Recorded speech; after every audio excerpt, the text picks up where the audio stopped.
Famous celebrity breakups ngayong taong 2023. Sino-sino nga ba ang mga celebrity couples na magmo-move on sa susunod na taon? Kung may mga umusbong na pagmamahalan at sinilyuhan ng kasal, may mga celebrity couples din, na naghiwalay ngayong taong 2023. Balikan natin kung sino-sino nga ba ang mga magmo-move on sa 2024.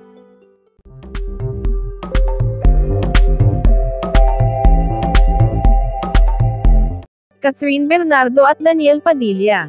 Naging maugong na usapan ang hiwalayan nina Catherine Bernardo at Daniel Padilla, matapos ang 11 taon nilang relasyon. What did and I had was real. It was never for show. We were together not because of the cameras, not because of the fans, not because of the money that comes with a successful love team. We were genuinely in love, saad ni Catherine sa kanyang Instagram. Ayon kay Catherine, sinubukan nila ni Daniel na ayusin ang kanilang relasyon, ngunit hindi na nila ito naisalba. Sinabi pa ni Catherine na, chapter closed, na ang relasyon nila ni Daniel Padilla, at hindi na muna siya sasagot sa mga katanungan hinggil sa isyu. Sabi naman ni Daniel sa mensahe niya kay Catherine, ang mga alaala natin ay laging kong baon sa aking puso, at magiging liwanag sa mga madidilim kong araw. Thank you for dancing with me during my highs, and thank you for singing with me during my lows.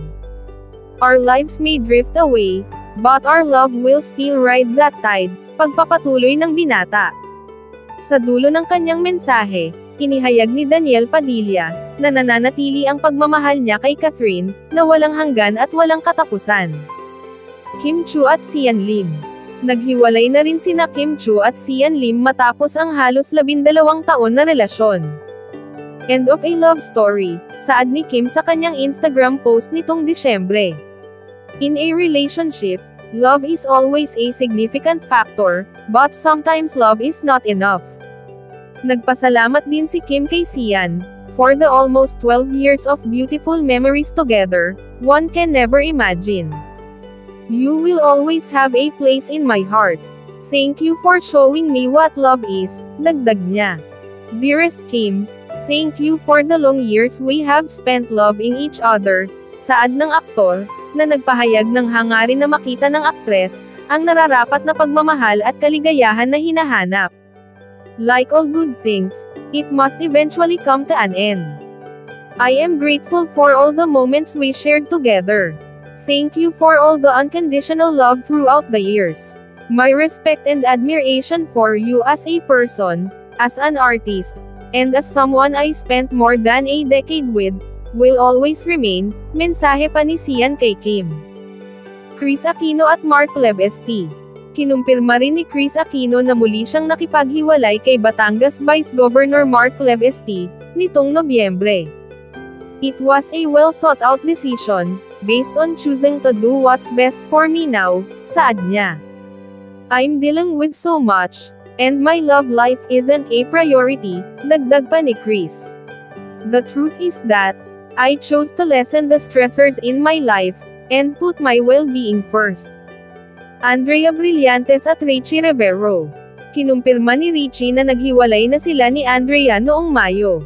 Ayon kay Richie, maraming dahilan sa likod ng kanilang breakup, kabilang ang viral video, na may nakitang babae si Andrea sa kondo ni Richie. Yung cause ng breakup was yung speculation ngayon, yung may kumakalat sa social media na may nakita siyang girl sa place ko, sabi ni Richie. Ilang beses naman namin napag-usapan to, as in sobrang daming beses na sinabi ko sa kanya, with all the evidences I have, na hindi sa akin yung girl, paliwanag niya. Max Collins at Pancho Magno. Matapos ang 8 taon nilang pagsasama, kinumpirma ni Max Collins noong Mayo, na hiwalay na sila ng kanyang dating mister na si Pancho Magno. Nangyari ang kanilang paghihiwalay noong panahon ng pandemya. I didn't talk about it because syempre, marami kaming pinagdaanan as a family that time, nanganak ako, my marriage was falling apart, sabi ni Max. Ayon pa kay Max, maayos o amicable ang kanilang paghihiwalay ni Pancho, at napagkasunduan nila na gawin ito sa tahimik na paraan. We were not working out, and we needed to try spending time apart, to see how that would work because we have a son to think about. Gayunman, sinabi ni Max na maganda ang co-parenting relationship nila ni Pancho, sa kanilang anak na si Sky. Rita Daniela at non-showbiz partner. Inamin naman ni Rita Daniela na hiwalay na sila ng kanyang non-showbiz partner, na ama ng kanyang anak na si Baby Uno. 4 na taon ang relasyon nila ng kanyang dating nobyo. Naghiwalay na po kami nung tatay ni Uno. We really tried our best just like everybody else, but it didn't work out, ayon kay Rita.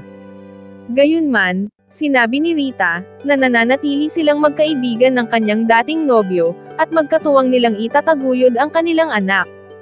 Ara San Agustin at Wami Chongson.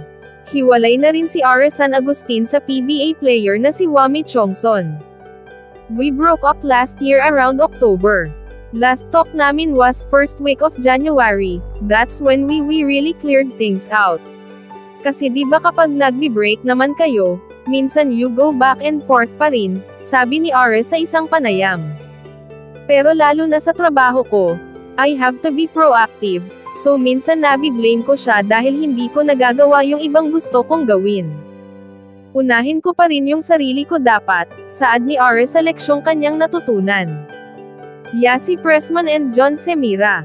Nitong nakaraang Agosto, nang kumpirmahin ni Yasi Pressman at John Semira ang kanilang paghihiwalay. Nilinaw ng dalawa na walang third party na sangkot sa kanilang hiwalayan. Sa pahayag sa Instagram, sinabi ni John na mutual decision ang paghihiwalay nila ni Yasi. It was a decision made from the both of us, and us only. The third party rumors are false, ani John, na nagsabi rin na nangyari ang kanilang paghihiwalay, after an amazing run, at ngayon ay looking forward sila sa susunod na bahagi ng kanilang buhay. Ayon naman kay Yasi, nananatili ang magandang ugnayan nila ni John, at iginagalang niya ang privacy ng kanyang dating nobyo.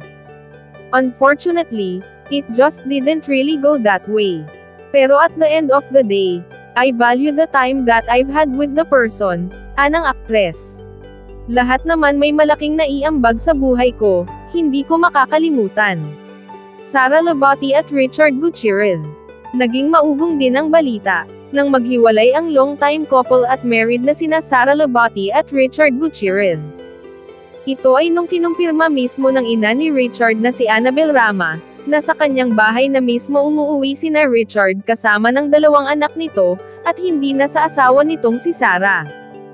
Ito ay matapos lumabas ang mga balitang naghiwalay ang dalawa, dahil umano sa third party ni Sara na hindi isang lalaki, kundi isa umanong kapwa babae. Ang espekulasyong ito ay naging usap-usapan, partikular na sa pambansang Marites na si Sian Gaza, ngunit wala pa naman malinaw na kumpirmasyon sa kung anong totoong dahilan ng kanilang 10 taong pagsasama, na biniyayaan pa ng 2 anak. Para sa iba pang karagdagang mga balita ng Senyor Buzz, ay mag-comment lamang po, mag-like at mag-share sa video na ito, at huwag po nating kalimutang mag-subscribe sa aming channel.